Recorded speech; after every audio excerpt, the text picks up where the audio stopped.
ինձ հետաքրքիր է Իրան հումանիտար օգնություն ուղարկվել է թե ոչ, եթե ոչ, ինչու չէ, եթե ձեր պատասխանը այն է լինելու, որ կարիքը լինի կուղարկենք, կարիքի մասին վկայում է Հայաստանում Իրանի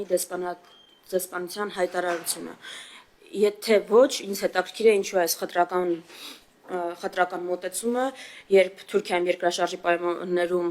սահմանը բացելով շտապում ենք հումանիտար օգնություն ուղարկել, բարեկամական Իրանին, որի հումանիտար օգնության շնորհիվ ենք նաև 90-ականներին ճգնաժամը հաղթահարել, դա դեռ չկա, եթե չկա։ Ես ափսոսում եմ ձեր ժամանակը, որ ասում եք, որ Հայաստանը բարեկամ Իրանին հումանիտար օգնություն չի ուղարկել, իսկ այն Թուրքիային ուղարկել է, ուզում եմ ձեզ տեղեկացնել, Հայաստանի Հանրապետությունը հումանիտար օգնություն է ուղարկել Իրանի Իսլամական Հանրապետությանը հիմնականում դեղորայքի տեսքով։ Եվ այլ կերպ լինել չէ կարող, ես քիչ առաջ խոսում էի, թե ինչքան կարևոր են եւ ընդհանրապես ոչ միայն այս պահին, դարավոր եւ հազարամյակներով նույնիսկ պետություններից անդին երկու երկրների երկու ժողովուրդները իրար այդպեսի անհրաժեշտություն չենք տեսել շեփորահարելու, բայց որ հարցնում եք նաեւ պատասխանում եք։ Շատ լավ եք արել, որ Իրան հումանիտար օգնություն եք ուղարկել,